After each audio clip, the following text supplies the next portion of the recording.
أعوذ بالله من الشيطان الرجيم. بسم الله الرحمن الرحيم. السلام علیکم ورحمۃ اللہ وبرکاتہ۔ سورۃ توبہ آیت نمبر 61 سے 66۔ ان الحمد للہ والصلاۃ والسلام علی رسول اللہ اما بعد۔ اعوذ باللہ السمیع العلیم من الشیطان الرجیم من ہمزہ ونفخہ ونفثہ۔ ومنهم الذین یؤذون النبی ویقولون هو اذن قل اذن خیر لکم یؤمن باللہ ویؤمن للمؤمنین ورحمۃ للذین آمنوا منکم والذین یؤذون رسول اللہ لهم عذاب علیم۔ یحلفون باللہ لکم لیرضوکم واللہ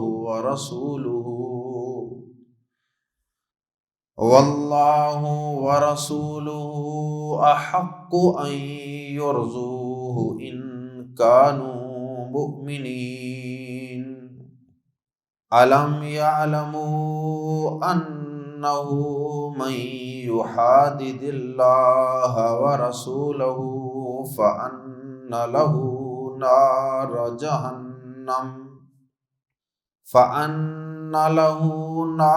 جہنم خالدا فیہا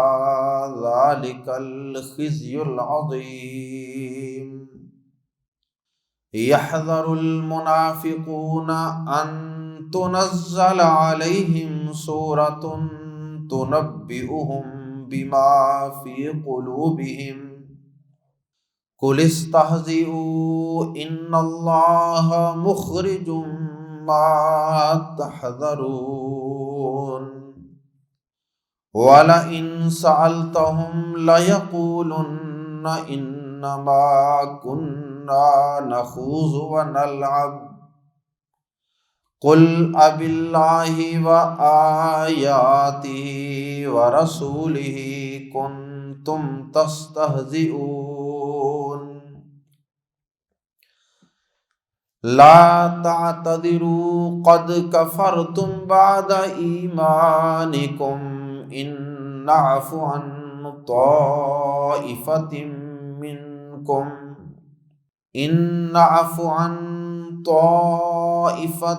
منکم نعذب طائفة بأنهم كانوا مجرمین۔ منافقین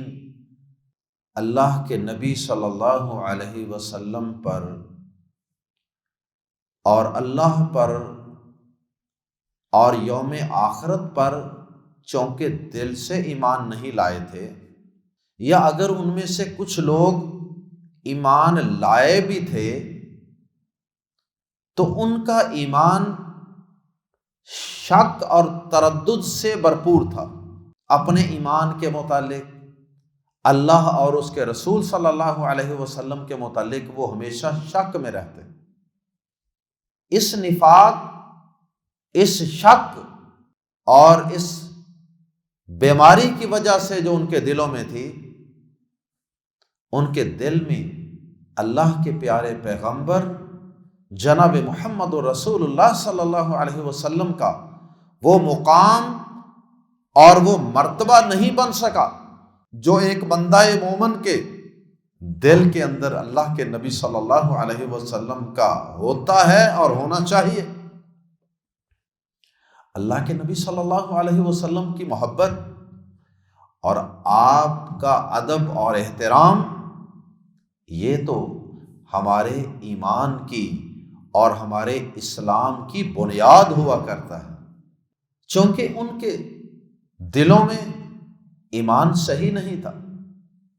ان کے دلوں میں یقین درست نہیں تھا، اس لیے وہ اللہ کے نبی صلی اللہ علیہ وسلم کو دل سے تسلیم نہیں کرتے تھے، اس لیے وہ نبی صلی اللہ علیہ وسلم کا مختلف مجلسوں کے اندر مذاق اڑایا کرتے، نبی صلی اللہ علیہ وسلم کا استہزاء کرنے سے بھی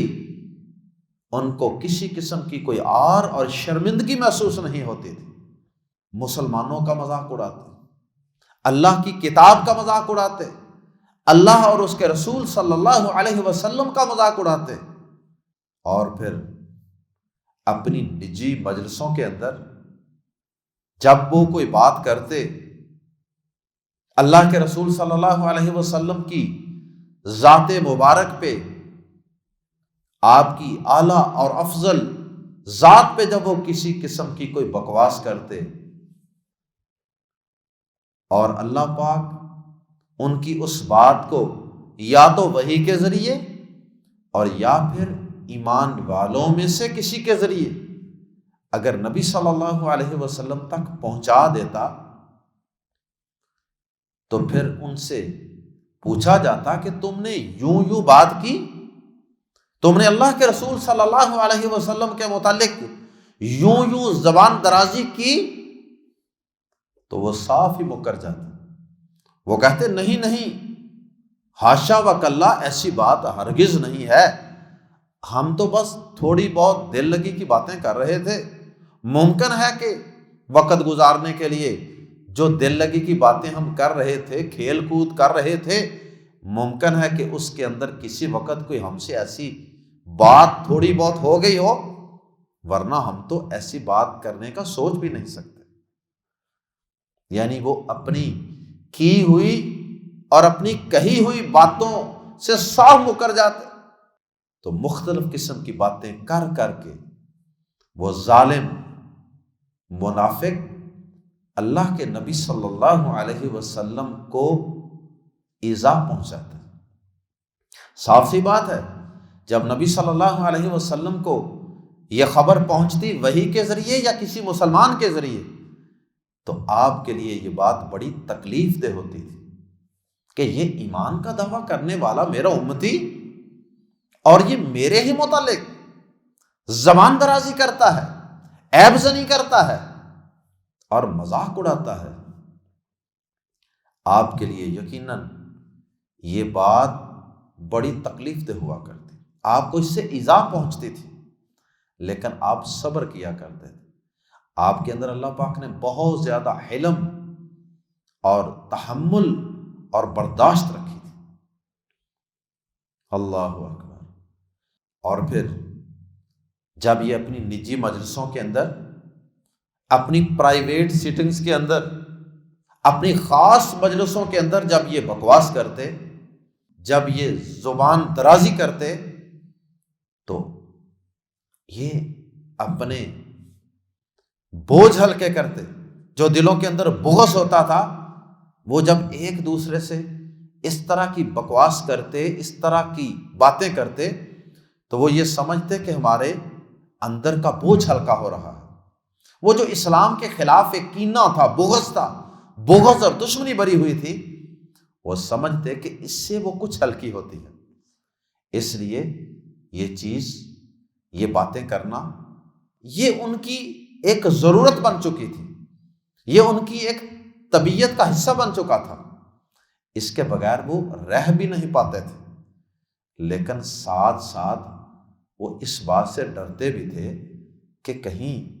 محمد صلی اللہ علیہ وسلم کو کسی طرح پتہ نہ چل جائے، کہیں ہمارا راز فاش نہ ہو جائے، کہیں آسمان سے کوئی وحی نہ آ جائے اور وہ وحی ہمارے سارے راز فاش کر دے، سارا کچھ ایکسپوز کر دے۔ اس طرح ہمیں لائن حاضر ہونا پڑے گا، ہماری پیشی ہوگی اللہ کے رسول صلی اللہ علیہ وسلم کی مجلس۔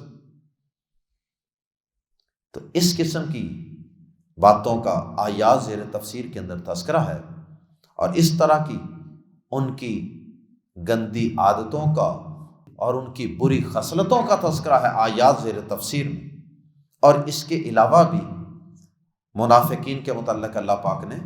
بہت سی دیگر باتوں کا بھی تذکرہ فرمایا ہے، اور اللہ پاک نے پھر ان کو وارن بھی کیا ہے، ان کو دمکایا اور ڈرایا بھی ہے کہ کچھ شرم کر لو، شرم کر لو، کچھ سدھر جاؤ، باز آ جاؤ اللہ اور اس کے رسول صلی اللہ علیہ وسلم کی مخالفت کر کے، اور آپ کے مد مقابل کھڑے ہو کر اور آپ کے خلاف زبان چلا کے تمہیں کیا ملے گا سوائے دنیا اور آخرت کی ذلت اور رسوائی کے، اللہ اور اس کے رسول کی لعنت کے، اور دردناک عذاب کے تمہیں کچھ بھی ملنے والا نہیں ہے۔ آئیے قرآن مجید کے الفاظ میں پڑھتے ہیں، وَمِنْهُمْ، اور ان میں سے بعض، من کا لفظ بہت سے مقامات پہ بعض کے معنی میں استعمال ہوتا ہے، وَمِنْهُمْ، اور ان میں سے بعض، اور ان میں سے کچھ، الذین، جو یؤذون، ایذا دیتے ہیں، جو ایبیوز کرتے ہیں، تکلیف پہنچاتے ہیں، النبی، نبی صلی اللہ علیہ وسلم کو، وَمِنْهُمُ الَّذِينَ يُؤْذُونَ النَّبِيَّ، اور ان میں سے کچھ وہ ہیں، ان منافقین میں سے کچھ وہ ہیں جو نبی کو ایذا دیتے ہیں، وَيَقُولُونَ، اور آگے بطور مثال ایک بات اللہ رب العزت نے بیان کی، وَيَقُولُونَ، اور کہتے ہیں، ہوا وہ، یعنی نبی پاک صلی اللہ علیہ وسلم، ہوا کی ضمیر لوٹ رہی ہے النبیہ کی طرف، صلی اللہ علیہ وسلم، ہوا اذن، وہ تو ایک کان ہے، کیا کہتے، ہوا اذن، وہ تو ایک کان ہے۔ یہ کان ہے کا مطلب یہ ہے ہر ایرے وغیرہ کی، ہر آنے والے کی بات سنتا ہی چلا جائے، ایک آیا اس نے بات کی سن لی، دوسرا آیا اس نے بات کی اس کی سن لی، تیسرا آیا اس کی بھی سن لی، سب کی باتیں جو شخص سنتا ہی چلا جائے تو بہت زیادہ باتیں سننے کی وجہ سے یا ہر ایک کی سننے کی وجہ سے گویا کہ اس شخص کا نام ہی اذن رکھ دیا۔ اذن کا معنی کان، جسے ہماری زبان میں کہتے ہیں نا کہ فلاں شخص کان کا بڑا کچا ہے، یعنی کہ جو مرضی آ کے اس کے کان بھر جائے تو وہ ہر ایک کی باتوں میں آ جاتا ہے۔ استغفر اللہ، العیاذ باللہ، جس طرح ہماری زبان میں کہتے ہیں نا کہ فلاں شخص بڑا لائی لگ ہے، تو یہ منافق نبی پاک صلی اللہ علیہ وسلم کے متعلق یہ کہتے کہ ہوا اذن، کہ وہ ایک کان ہے، یعنی وہ کان کا کچا ہے، ہم کوئی بات کریں ہماری بات بھی سن لیتے ہیں، ہماری بات بھی مان لیتے ہیں، مسلمان ایمان والے آ کے کوئی بات کریں ان کی بات بھی سن لیتے ہیں، ان کی بھی مان لیتے ہیں۔ خصوصاً غزوہ تبوک کے تناظر میں جب نبی صلی اللہ علیہ وسلم وہاں سے تشریف لائے تھے تو منافق باری باری آ کے اپنے ایکسکیوزز رکھتے رہے، جھوٹے بہانے لگاتے رہے، اور آپ سنتے رہے، بلکہ جانے سے پہلے بھی کئیوں نے اپنے بہانے عذر پیش کر دیے تھے، آپ خاموشی سے سنتے رہے اور آپ نے کسی کو کچھ نہیں کہا، آپ نے کسی کو ذلیل و رسوا بھی نہیں کیا، اور ان لوگوں کو سدھرنے کی مہلت دے دی، چانس دے دیا۔ تو انہوں نے یہ سمجھ لیا کہ شاید یہ ہر ایک کی بات سنی جاتے ہیں، ان کو پتہ نہیں چلتا کون صحیح بات کر رہا ہے کون غلط کر رہا ہے، حالانکہ ایسا نہیں تھا۔ اللہ کے نبی صلی اللہ علیہ وسلم سے بڑھ کر بھی بھلا اس کائنات میں کوئی سیانہ اور عقل مند ہو سکتا ہے؟ اللہ کے نبی صلی اللہ علیہ وسلم ان ظالموں کی ساری باتوں کو سمجھتے تھے، ایک عام عقل مند شخص بھی سمجھ جاتا ہے کہ کون سنسیئر ہے میرے ساتھ اور کون نہیں، تو کیا اللہ کا پیغمبر ہی ظالموں یہ بات نہیں سمجھے گا؟ وہ کہتے ہوا اذن، وہ ایک کان ہے، یعنی وہ کان کا کچا ہے۔ قل، کہہ دیجئے اے نبی صلی اللہ علیہ وسلم، اذن خیر لکم، اذن کان، خیر بلائی کا، لکم تمہارے لیے، قل اذن خیر لکم، کہہ دیجئے تمہارے لیے وہ بلائی کا، خیر کا ایک کان ہے، وہ تمہارے لیے خیر کا کان ہے۔ کیا مطلب؟ یہ مت سمجھو کہ اس نبی کو پتہ نہیں چلتا، یہ اس نبی کی کمزوری نہ سمجھو، بلکہ یہ تو اس نبی کی رحمت ہے، یہ اس نبی کے رحمت للعالمین ہونے کی ایک دلیل ہے کہ وہ تمہاری باتیں سنتا چلا جاتا ہے اور عفو و درگزر سے کام لیتا ہے، صبر و تحمل سے کام لیتا ہے، اور وہ تمہیں کچھ نہیں کہتا، تمہیں ذلیل نہیں کرتا، لوگوں کے سامنے رسوا نہیں کرتا، اور تم جو کہتے ہو وہ آگے سے خاموش ہو جاتا ہے، یہ صبر کر لیتا ہے۔ تو ظالموں، اے منافقوں، یہ چیز تو تمہارے حق میں بہتر ہے کہ وہ نبی تمہاری بات آرام سے سن لیتا اور خاموش ہو جاتا، تم اس کو ایک ویک پوائنٹ سمجھ رہے ہو۔ فرمایا قل، کہہ دیجئے، اذن خیر لکم، تمہارے لیے بلائی کا کان ہے، یہ تمہارے حق میں بہتر ہے، تمہیں وہ مہلت دیتا ہے۔ اور رہی یہ بات کہ وہ ہر ایک کی بات سن کے مان لیتا ہے، ایسی بات ہرگز نہیں ہے، ایسی بات ہرگز نہیں ہے۔ یؤمنو، وہ ایمان رکھتا ہے، وہ یقین رکھتا ہے، باللہ، اللہ پر، بازر بھی پریپوزیشن ہے، حرف جار، وہ یؤمنو، اور وہ یقین کرتا ہے، وہ بلیو کرتا ہے، للمؤمنین، ایمان والوں پر،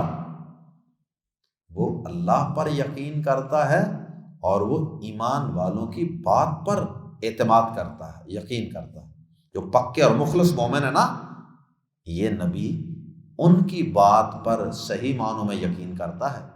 تم جیسے منافقوں کی باتوں پہ وہ نبی یقین نہیں کرتا، صرف سنتا ہے اور پتہ ہونے کے باوجود خاموش ہو جاتا ہے۔ تو یہ تو تمہارے حق میں بہتر ہے، شاید تم سدھر جاؤ۔ ورحمۃ، اور وہ نبی ایک رحمت ہے، لی، کے لیے، کن کے لیے؟ الذین آمنوا منکم، ان کے لیے جو تم میں سے ایمان لائے ہیں۔ تم میں سے ایمان لائے ہیں، منافقین میں سے ایمان لائے ہیں سے مراد کہ ظاہری طور پہ ایمان لائے ہیں، ایمان کا دعویٰ تو وہ کرتے تھے نا۔ تو فرمایا کہ جو تم میں سے ایمان لائے ہیں نا، جو ایمان کا دعویٰ کرتے ہیں، تو یہ رسول، یہ نبی ان کے حق میں رحمت ہے کہ ان کی بات سن لیتا ہے،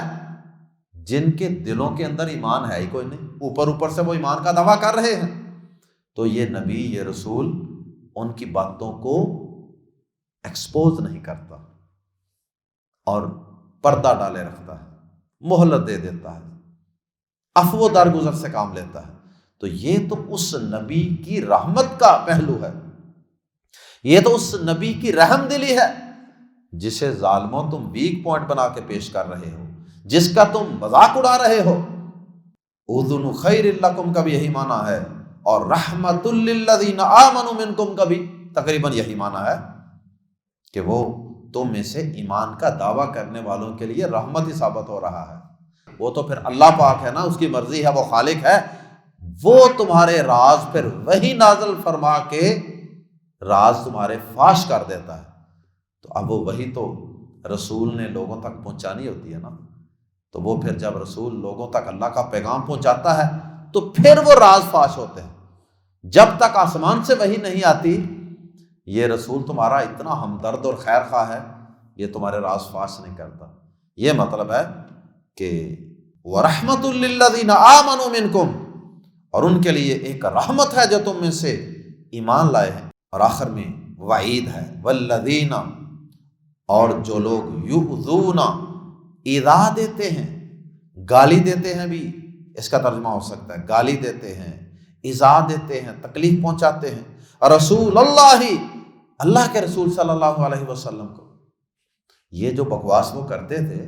یہ اللہ کے رسول کو ایذا دینا ہے، تکلیف دینا ہے، ابیوز کرنا ہے۔ یؤذون رسول اللہ والذین یؤذون رسول اللہ، اور جو لوگ اللہ کے رسول کو ایذا دیتے ہیں، لہم ان کے لیے عذاب، عذاب ہے، علیم المناک، دردناک، پینفل پنشمنٹ۔ اور سورۃ الاحزاب کی آیت نمبر 57 میں اللہ پاک نے فرمایا کہ جو لوگ اللہ کے رسول صلی اللہ علیہ وسلم کو تکلیف پہنچاتے ہیں، فرمایا ان پر اللہ اور اس کے رسول کی لعنت ہے اور ان کے لیے رسوا کن عذاب ہے۔ اور یہاں فرمایا کہ ان کے لیے دردناک عذاب ہے۔ یحلفون، وہ قسم کھاتے ہیں، باللہ، اللہ کی، حلف نامہ، بیان حلفی، قسم اٹھانا، یحلفون باللہ، وہ اللہ کی قسم کھاتے ہیں، لکم، تمہارے لیے، اے مسلمانوں وہ تمہارے لیے قسمیں کھاتے ہیں تمہاری خاطر، تمہارے سامنے، لی تاکہ یرزو، وہ راضی کر دیں، وہ خوش کر دیں، کم، تمہیں۔ وہ انسانوں کے سامنے، مسلمانوں کے سامنے قسمیں کھا کھا کے ان کو خوش کرنے کی، مطمئن کرنے کی، راضی کرنے کی کوشش کرتے ہیں کہ مسلمان ہم پہ سیٹسفائی ہو جائیں۔ اللہ کی قسم، ہم نے اللہ کے رسول کے متعلق کچھ نہیں کہا، زبان درازی نہیں کی ہے، تمہارے سامنے قسمیں اٹھا اٹھا کے تمہیں خوش کرتے ہیں، لیکن کبھی انہوں نے یہ نہیں سوچا کہ ہم اللہ اور اس کے رسول صلی اللہ علیہ وسلم کو راضی کرنے کی، ان کو مطمئن کرنے کی کوشش کریں۔ اور وہ کیسے مطمئن ہوں گے؟ جب تم مخلص ہو جاؤ گے۔ تو مخلص ہو کر اللہ اور اس کے رسول کو راضی کرنے کی کوشش نہیں کرتے اور لوگوں کے سامنے قسموں پہ قسمیں کھائی جاتے ہیں۔ فرمایا واللہ ورسولہ، اور اللہ اور اس کا رسول، واو کا ترجمہ یہاں حالانکہ بھی ہو سکتا ہے، واو حالیہ، واللہ ورسولہ، حالانکہ اللہ اور اس کا رسول، احق، سپرلیٹو ڈگری ہے، احق اس میں تفضیل، احقاقو تھا، احقاقو افعل کے وزن، احق زیادہ حق رکھتے ہیں، واللہ ورسولہ احق، حالانکہ اللہ اور اس کا رسول زیادہ حقدار ہے، ان یرضوہ، کہ اسے راضی رکھا جائے، ان کانوا، اگر ہیں وہ، مؤمنین، مومن، یعنی منافقین جو ہیں، اگر یہ صحیح معنوں میں مومن ہوتے، صحیح معنوں میں ایمان لانے والے ہوتے، تو پھر یہ کبھی لوگوں کو مطمئن کرنے کی، لوگوں کو سیٹسفائی کرنے کی کوشش نہ کرتے۔ لوگ کیا کہیں گے، لوگ کیا کہیں گے، لوگوں کو راضی کر لیں، لوگوں کو مطمئن کر لیں، نہیں۔ اگر یہ صحیح معنوں میں ایمان والے ہوتے ہیں نا، تو پھر یہ لوگوں کی بجائے اللہ اور اس کے رسول صلی اللہ علیہ وسلم کو راضی اور مطمئن کرنے کی کوشش کرتے۔ آج بہت سے مسلمان بھی ایسے ہوتے ہیں، یہ کروں گا تو لوگ کیا کہیں گے، داڑھی رکھ لی لوگ کیا کہیں گے، پردہ کر لیا لوگ کیا کہیں گے، شادی پہ ہندوؤں کے رسم و رواج ترک کر دیے لوگ کیا کہیں گے، لوگ کیا کہیں گے، بس یہ چیز ہمیں لے بیٹھتی ہے۔ اگر اللہ کے رسول صلی اللہ علیہ وسلم کی ہر بات میں، ہر کام میں میں نے اطاعت کر لی، میں نے فرما برداری کر لی، لوگ کیا کہیں گے؟ لوگ کچھ بھی نہیں کہتے۔ لوگ جب انسان کی روح اس کے جسم سے پرواز کر جاتی ہے نا، بس پھر لوگ کہتے ہیں انا للہ و انا الیہ راجعون، جناب میت کو جلدی جلدی غسل دیں، میت کو جلدی جلدی دفنا دیں، جناب جلدی جلدی میت پہ مٹی ڈال دیں۔ لوگوں نے کیا کہنا ہے، بس لوگ تو یہ کہتے ہیں۔ تو اس لیے لوگوں کو خوش کرنے کی کوشش کرنا یہ مومن کا کام نہیں ہوتا، یہ منافق کا کام ہوتا ہے۔ مومن کا کام کیا ہوتا ہے؟ اللہ اور اس کے رسول کو راضی کرنے کی اور مطمئن کرنے کی کوشش کرنا۔ اس لیے فرمایا علم، کیا نہیں، یعلم، انہوں نے جانا، انہو، کہ حقیقت یہ ہے، من یحادد اللہ، من یحادد، جو کوئی مخالفت کرے یا جو کوئی مقابلہ کرے، ادھر اللہ اور اس کے رسول ہیں اور دوسری طرف وہ کھڑا ہو گیا، یا مخالفت ہے نا، مقابلے میں کھڑے ہو جانا۔ کیا ان لوگوں نے، جنہوں نے ایک منافقوں نے محاذ کھولا ہوا ہے اللہ اور اس کے رسول کے خلاف، ہر وقت سازشیں، شرارتیں، بکواس، زبان درازی، تان زنی، کیا اس حقیقت کو نہیں جانا کہ جو کوئی اللہ اور اس کے رسول کا مقابلہ کرے تو اس کے لیے یا مخالفت کرے فَأَنَّ لَهُ تو یقیناً اس شخص کے لیے نار جہنم جہنم کی آگ ہے، خالدن وہ ہمیشہ رہنے والا ہے، فیہا اس آگ میں، ذالک الخزی ذالک کے آگے خزی اور دونوں کو الف لام کے ذریعے ملا دیا گیا، اس سے ہی کا معنی پیدا ہو گیا، ذالک الخزی یہ ہی یا یہ اور ہی کو ملا کے یہی، ذالک الخزی یہی رسوائی ہے، العظیم بہت بڑی،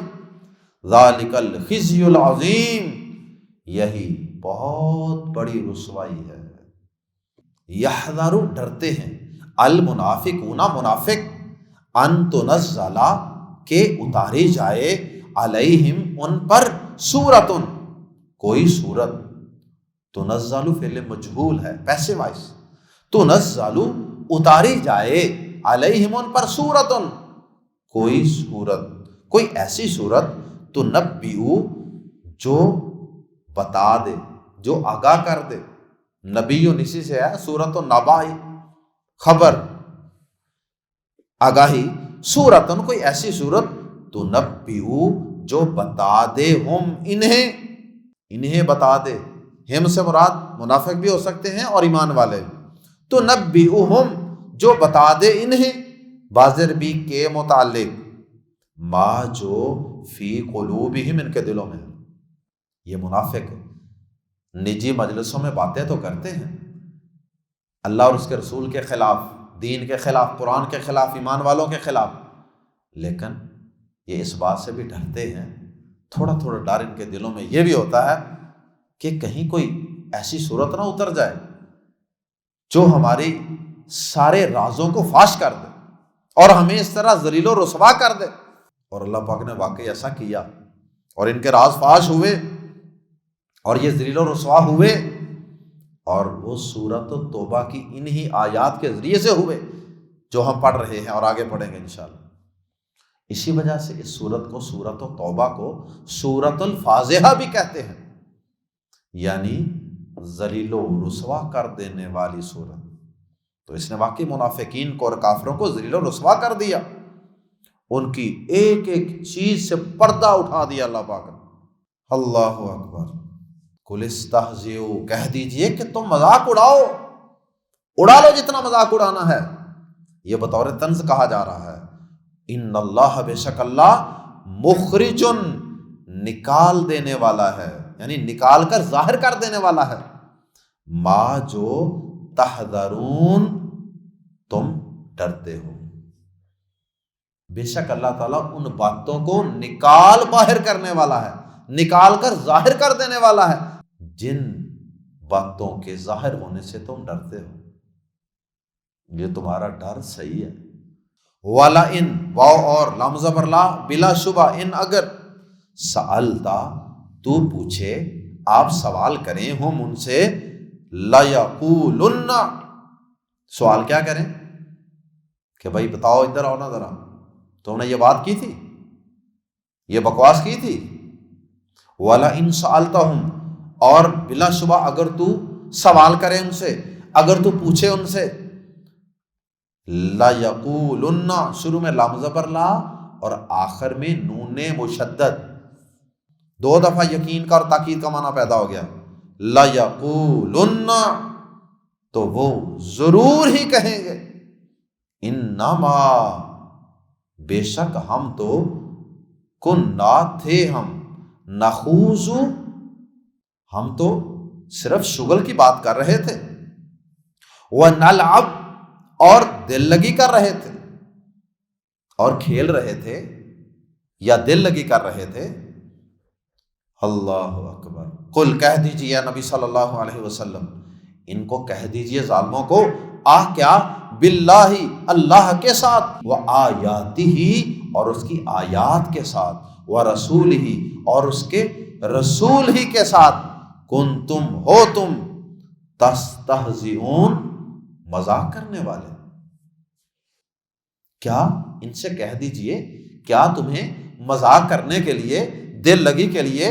وقت گزاری کے لیے اللہ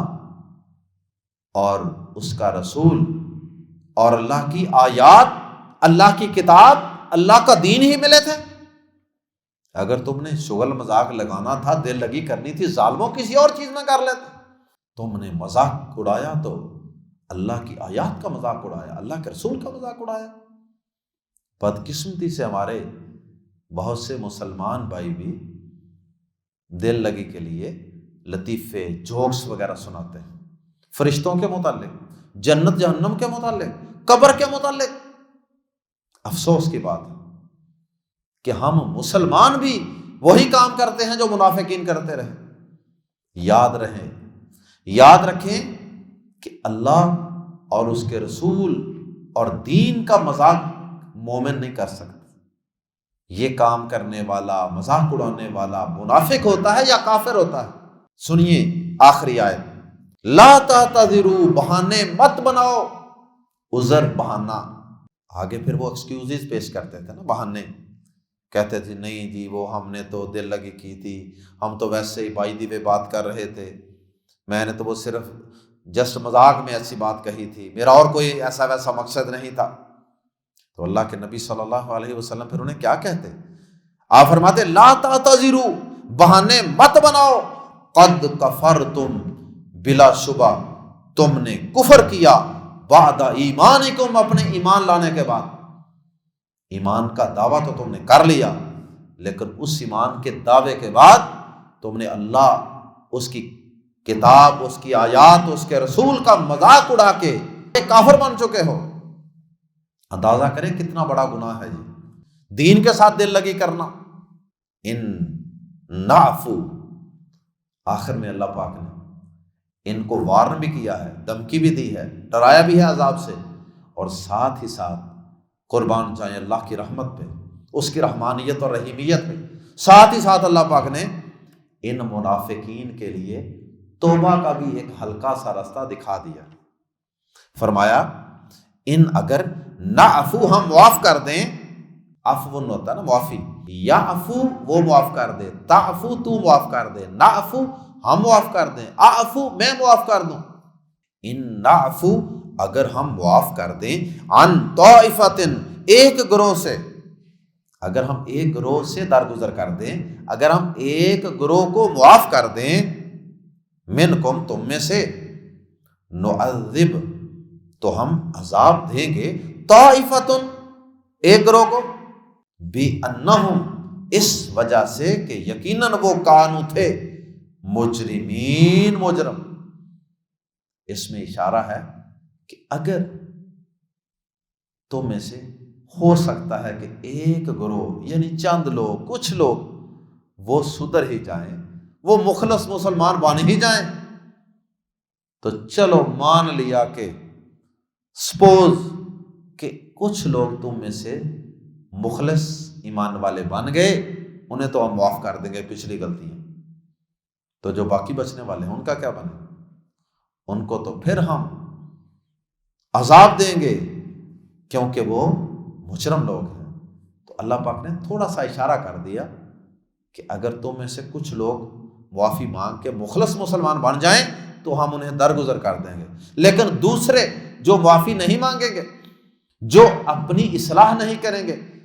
جو اللہ اور اس کے رسول صلی اللہ علیہ وسلم کے ساتھ، مسلمانوں کے ساتھ مخلص نہیں ہوں گے، ان کو تو بہرحال ہم ہر صورت دنیا اور آخرت میں ذلیل و رسوا کریں گے، انہیں عذاب دیں گے۔ اور پھر اللہ پاک نے ان منافقوں کو دنیا کے اندر ہی ذلیل و رسوا کر دیا، اور آہستہ آہستہ اللہ پاک نے سب کے راز فاش کر دیے، اور ان کے ناپاک عزائم کو اللہ پاک نے خاک میں ملا دیا۔ اللہ اکبر۔ اللہ ہم سب کو منافقین کی بری خصلتوں سے اپنے آپ کو بچانے کی توفیق عطا فرمائے۔ سبحانک اللہم و بحمدک، اشہد ان لا الہ الا انت، استغفرک و اتوب الیک۔